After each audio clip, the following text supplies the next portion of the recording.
Greetings, my dear friends. This is Chax once again with a new episode of Chax Simplifies. My apologies to all my fans. I'm sorry this episode has been a little while in making. However, let's get on with it. Over the last few months, we have done episodes on Pakistan, how Pakistan was created purely on religious grounds, the two nation theory, the effect of the Munir Kayani Commission, and thereafter the 1971 war. Post the 71 war, Pakistan has made Kashmir as a raison d'etre as far as its own existence is concerned. We've done an episode on Saudi Arabia, the origins of the country, the fact that it is among the largest oil economies. The oil economy itself is about $3 trillion, and therefore, for Saudi Arabia, the open trade routes in the Persian Gulf are among the most important things. Other than that, Saudi Arabia also thinks of itself as a leader within the Islamic world, and that leadership is one of its core national interests. Iran, on the other hand, another oil economy, a large country, yet the size of the oil economy is almost just about $30 billion. Why?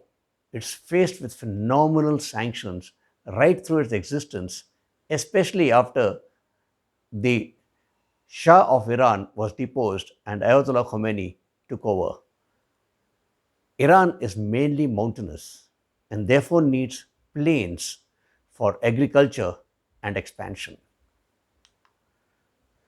We've done a couple of episodes on the Middle East with a focus on the tanker wars and how tanker wars have played a major role in shaping the Gulf economy and how Iran has utilized its geopolitical location to be able to play with the world economy.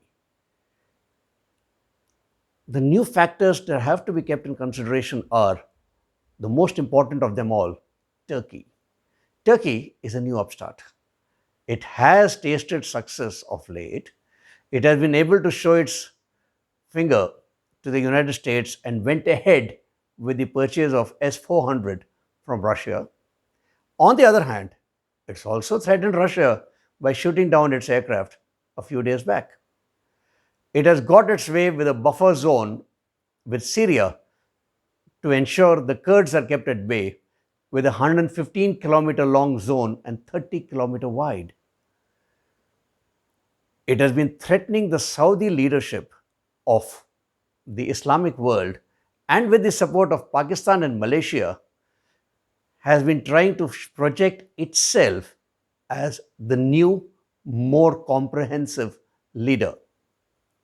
It is threatening to flood Europe with Muslim refugees from Syria and has kept Europe on the edge.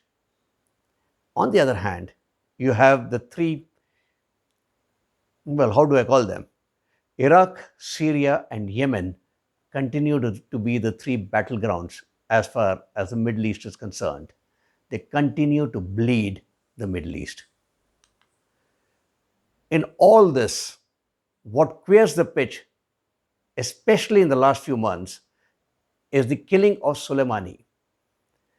The aftermath of killing of Soleimani is not been exactly as expected. There has been an uneasy status quo. There have been rumors against the US and the Saudis. These rumors, the murmurs, get louder and louder, yet nothing really much has happened. China, on the other hand, is trying to make its presence felt in the Gulf by extending the BRI to Iran. Corona has had a significant impact here, on Iran especially, with over 3,100 dead, 51,000 infected. This is as of 31st March. The senior leadership of Iran itself, of the vice president and two senior ministers, are confirmed that they have been affected by corona. Is there a regime change in offing? I don't know. The Ayatollah has been missing from action for a few days now. Russia, over the last few months, especially, has flexed its muscles and has ensured that the price of oil crashed. It broke away from OPEC and refused to reduce its oil production. The price of crude today is about $22 a barrel, probably the lowest in a decade. The truce in Afghanistan is very, very uneasy. The US has not really got what it wanted. The role of Pakistan and Taliban has not been defined, nor the role of the Afghan president. The US will withdraw its forces. What will Taliban do? Well, it has only made some promises. These are the harsh realities. And in these realities, we have to look at what are India's interests, because this episode is more about why does the Gulf matter as far as India is concerned. The primary India's interest can be broadly divided into four large buckets. Let's take them one by one. Oil. India imports 2.68 million barrels of oil a day. Indian refineries refine this oil, and some of it is exported back.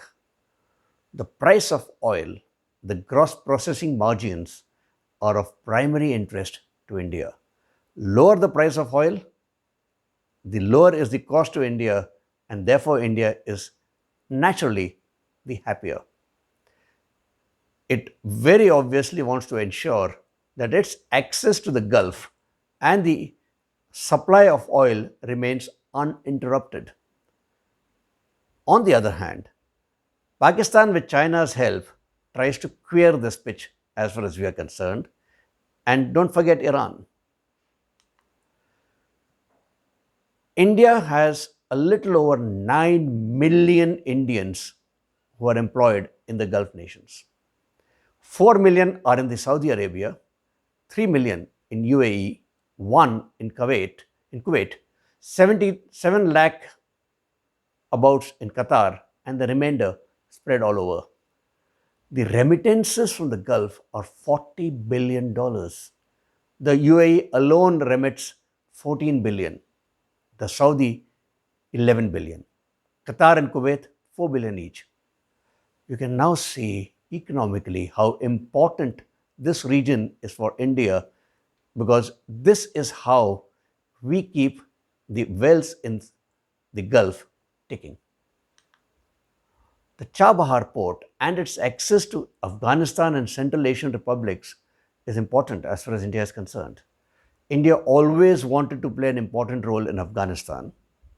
With the new deal in Afghanistan, it's a question mark how this will pan out. But India needs access to the Central Asian republics.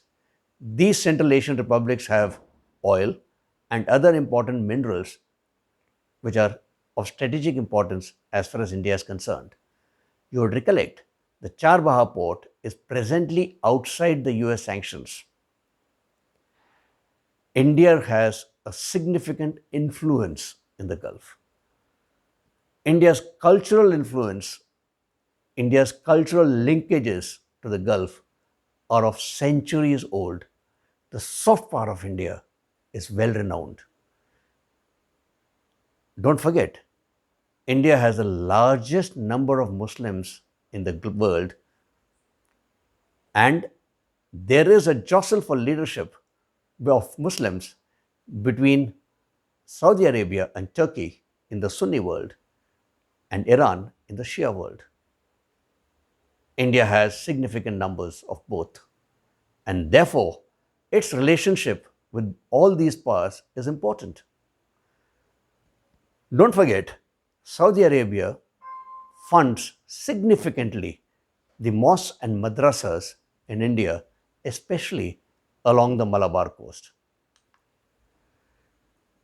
Very obviously, the denial of space to Pakistan and countries with similar interests is of prime importance as far as India is concerned. And lastly, let's not forget the economic and defense relationships as far as India and the Gulf are concerned. Gulf countries have been investing in India of late in significant amounts. There have been India's interests, India's investments in Gulf also. There is a slowly building nascent defense relationship.